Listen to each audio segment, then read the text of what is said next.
Continuamos en la actualidad de noticias y hoy es jueves, por eso está con nosotros Mario Alberto Cuevas. ¿Cómo anda? ¿Cómo le va? Hola Ramiro, ¿cómo te va? ¿Bien? Todo en orden, por supuesto. Bueno, primer tema que tenemos para meternos en esta columna económica es una mala noticia, ¿no? Porque conocimos hoy por la tarde el índice de pobreza en nuestro país. Totalmente. Casi todas son malas noticias en economía, pero bueno, digamos que en este caso tiene que ver con el informe del Observatorio de la Deuda Social de la UCA que nos informa que el 52,9, o sea, casi el 53% de los argentinos son pobres. Para tomar dimensión de esto, digamos que son 25 millones de personas. Claro, más de la mitad del país. Claro, el 53%. 25 millones son pobres. Y el dato más lamentable es la indigencia, Ramiro. El 18,1 quiere decir que 8 millones y medio de personas, 8 millones y medio de personas son indigentes. ¿Qué significa esto? Primero aclaremos de que la indigencia se mide a través de la canasta básica alimentaria, que está compuesto por productos, como su nombre lo indica, productos de alimento nada más. En cambio, la canasta básica total, además tiene productos de limpieza, se consideran algunos gastos gastronómicos, etcétera. Pero bueno, la canasta básica alimentaria que está en 420.000 pesos, quiere decir que hay personas que no superan, hay personas que ganan menos que eso y son 8 millones y medio de personas. Son cifras muy elevadas y alarmantes al mismo tiempo, Alarmante ¿no? porque es una tendencia. Vos sabés que en economía la foto no existe, existe la película Claro. y estamos teniendo más de la mitad, como bien dijiste vos, de la población que son pobres y 8 millones y medio de personas que son indigentes. Realmente, estos son datos del primer trimestre de este año. Quiero decirles de que es un informe de este año, primer trimestre, como dije, pero que corresponden, por ser un dato económico, a una tendencia que viene dándose hace mucho tiempo. Según los representantes de estos datos, que son la gente del Observatorio de la Deuda Social, dicen que ya en el segundo trimestre va a ser menor. Va a disminuir esta brecha. Como que va a cortar la tendencia y bueno, esperemos que sea así, pero lo va a hacer en muy poca cantidad, digamos. No va a hacer un movimiento abrupto porque estamos sintiendo la crisis. Y también quiero decirte, vinculado con el tema de la crisis, salió la canasta de los jubilados. ¿Qué dato tenemos? La canasta de los jubilados. Si los datos de la pobreza y la indigencia eran malos, los datos de la canasta del jubilado son peores. ¿Por qué? ¿Cuánto está la canasta del jubilado? 912.000 pesos. ¿Cuánto gana un jubilado? Un jubilado gana 234.000 pesos más un bono de 70.000 pesos Es decir, que se tienen que juntar 3 jubilados para llegar para a cubrir. decir, vamos a cubrir la canasta. Quiero decirte también que el bono de 70.000 pesos desde marzo está sin ajuste. Siempre fue 70.000. Siempre fue 70.000 desde marzo. Quiere decir que parece que no hay inflación para los jubilados. Esta es la injusticia que también quiero dejar aclarado, porque para mí es el sector que más sufre en nuestra economía, Hoy sí. porque yo diría que de los 7 millones de jubilados, el 65%, o sea, 4 millones y medio de jubilados ganan la mínima, que son los que están por debajo de la canasta básica alimentaria, o sea que son indigentes. El jubilado en este momento que gana la mínima es indigente, así, liso y llano. Sí, sí, lamentablemente sí. Sí, sí. Bueno, Lo quiero entrelazar a esto, Beto, no sé si querías agregar algo más al respecto, pero hay corrupción en la legislatura de las 24 provincias y esto también tiene que hablar del dinero, a dónde va. exactamente. Y de la falta de empatía que hay de un Sí, sí, sector. falta de empatía, sí, Falta de tal cual. empatía que hay de un sector que no es solamente de nuestra provincia, sino hay corrupción enquistada en todas las legislaturas de las provincias de nuestro país, lamentablemente. ¿Por qué? Primero hay una connivencia con los otros poderes, ejecutivo y judicial, respecto de informar sobre los datos precisos de presupuesto, empleados, asesores, remuneraciones, existencia de personal que no está registrado, o sea, ñoquis.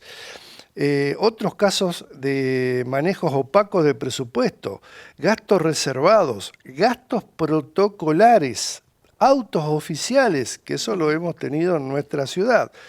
No existe rendición de cuentas, ausencia de registro de asistencia de personal. O sea, eso es en general, se han juntado dos ONG, una se llama Ruido, que es una ONG muy importante, y la otra es Poder Ciudadano, dos ONG que han investigado los focos de corrupción de todas las legislaturas provinciales.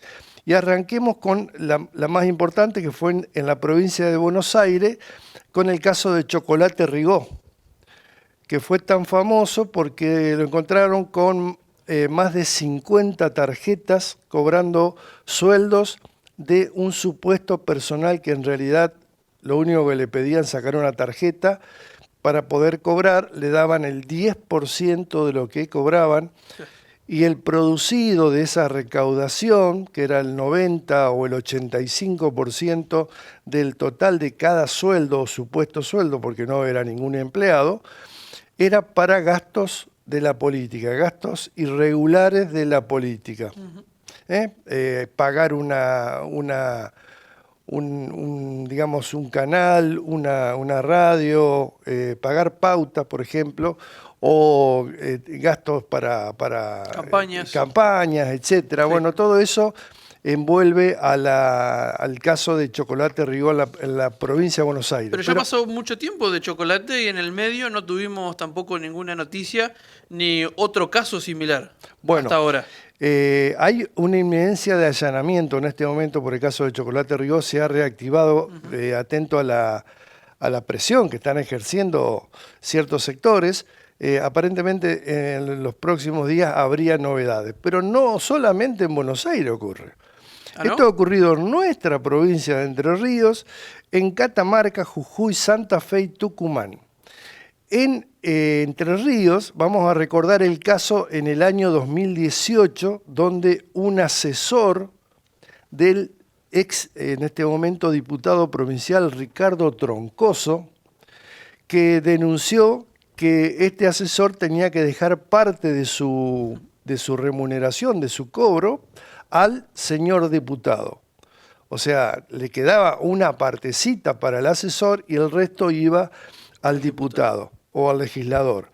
Esto fue el puntapié inicial, Ramiro, de la causa conocida como contratos truchos en el 2018. Y se determinó no hace mucho que entre el 2008 y 2018 en nuestra provincia se generó un escándalo que implicó un desfalco de más de 53 millones de dólares. En contratos truchos. En contratos truchos, en donde se lo tomaba como asesor, decía, mirá, yo te voy a contratar, vas a ser mi asesor, pero de tu sueldo vos cobrás el 20% y el 80% me lo tenés que dar a mí para gastos de la política. Bueno, así que Entre Ríos quedó sucio con ese tema. En la mitad de las legislaturas provinciales no hay registro de asistencia de personal.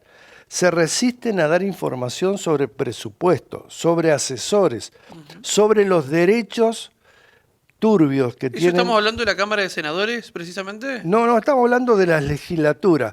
En el caso de las legislaturas provinciales, hay algunos distritos que tienen una sola cámara y hay distritos como Entre Ríos que tienen dos cámaras. Los que tienen 2 cámaras son Buenos Aires, Santa Fe, Mendoza, Corrientes, Entre Ríos, San Luis, Catamarca y Salta. Esos tienen 2 cámaras, el resto tienen una sola cámara. Pero en el caso de Corrientes, que tiene justamente 2 cámaras, se informó que tienen 3.359 empleados. Catamarca 3.100, Buenos Aires 2.800, etc. Y Entre Ríos tiene más de 1.000 empleados. ¿Más de 1.000 empleados? Más de 1.000 empleados. Es una locura. Realmente, por ejemplo, hay casos como Tierra del Fuego, porque no se salva a nadie. La presidenta del cuerpo, que es la vicegobernadora Mónica Urquiza, tiene un derecho de nombrar 68 asesores. 68. Más allá de los 10 asesores que le corresponden a cada legislador de ese distrito de Tierra del Fuego. Te sigo informando. Sí. En Entre Ríos también, quiero priorizar nuestra provincia, la legislatura funcionó como una agencia o una oficina de empleo.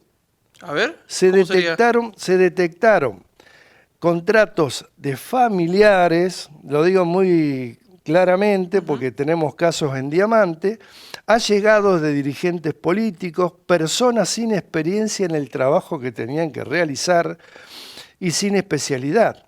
Tenemos el caso concreto del ex ministro de Gobierno, ex vicegobernador y ex intendente de Paraná, Adán Bal. Adán Bal tiene 2 hijos que se llaman Joaquín y Franco Bal. Los quiso hacer entrar por la ventana en la legislatura en diciembre de 2023, con una fecha de ingreso retroactiva a diciembre de 2022 para que en el año puedan quedar en efectivo, tener la antigüedad necesaria para quedar en efectivo. ¿Podés creer eso? Que una persona tan reconocida de la política como es Adán Bal, candidato a gobernador, ¿no? candidato Nada a más, gobernador nada menos. también, ¿no? Una persona política, diría, por excelencia, quiere meter a los 2 hijos. Bueno, por supuesto, esta administración, las nuevas autoridades, revocaron estas contrataciones. Hay en Córdoba, por ejemplo, hay fondos para cada bloque para pasajes, que si no lo utilizan, pueden cobrarlos. Entonces, ¿y en qué concepto? Como gastos de bloque. No es obligatorio informar sobre lo que el destino de esos fondos. Sí, sigo atentamente todo el... Gracias. Otra cosa más, el tema de los gastos protocolares. A ver. Bueno, en Santa Cruz hay 32 millones de pesos para gastos protocolares. ¿Solamente 32? 32 millones solamente en Santa Cruz. Antes eran gastos reservados, ahora se llaman protocolares y Nadie sabe para qué se usan. no están obligados a rendirlos. Y por último, te quiero contar el tema de los autos oficiales. Bueno, los autos oficiales tienen una larga trayectoria de hechos, pero fue el más conocido el 29 de octubre de 2023, hace casi un año, sí. No estoy hablando del siglo pasado, hace 11 meses, el presidente provisorio de la legislatura de Córdoba, Oscar González, utilizando un vehículo que estaba, digamos, la justicia incautado, lo estaba utilizando y tuvo un accidente donde murió una persona y quedaron algunas otras, creo que 2 personas más, con serios problemas a partir de ellas, digamos, serias secuelas físicas. Bueno, el señor andaba sin problema utilizando estos vehículos, de los cuales eran 5 vehículos que se utilizaban en la legislatura. Bueno, obviamente por el fallecimiento, la imputación de homicidio culposo al diputado, al presidente provisorio de la legislatura, Oscar González, fue procesado por la justicia federal por depositario infiel de un auto, de un BMW de alta gama, digamos. Y hay otros casos más. Que no era de él, era de una persona X. Exactamente, que estaba incautado en la justicia. Y así como esto, lo que yo quiero dejar como mensaje para la gente es que no hay empatía en este sector con la gente que la está pasando mal. Vos pensás que más de la mitad de la gente en nuestro país es pobre. Sí. Los jubilados ganan un tercio de lo que es la canasta básica de los jubilados. O sea, ¿hasta cuándo vamos a seguir haciendo estas trapisondas legales? Porque los legisladores son los que crean las leyes y se han creado leyes para que nadie les diga nada. Yo creo que deberían funcionar normalmente, yo no estoy en contra del funcionamiento de la legislatura. Lo que yo digo es que dejen de tener esos derechos, esos gastos excesivos que son impropios de un representante legislativo del pueblo. Diríamos que sí, que sí. Entonces yo creo que hay un sector este sector legislativo debería pensar un poquito en esa gente que no llega a fin de mes. Hablamos de los legisladores provinciales, ¿no es cierto?, de cada provincia. Son 24 jurisdicciones. Hay que recordar que los senadores nacionales aumentaron el sueldo a 9 millones. Nada más con eso quería redondear hablando de empatía, ¿no? El ejemplo viene mal de arriba. Mal de arriba. ¿Dónde lo encuentran, Beto? En Mitre 594, en los teléfonos 343-4-505-244 y en el fijo 498-1947. Sigue el fijo, firme. Sigue, todavía no lo dimos de baja. Gracias por venir, como siempre. Gracias a vos, Ramiro. Vamos a la tanda y ya seguimos con más actualidad y noticias.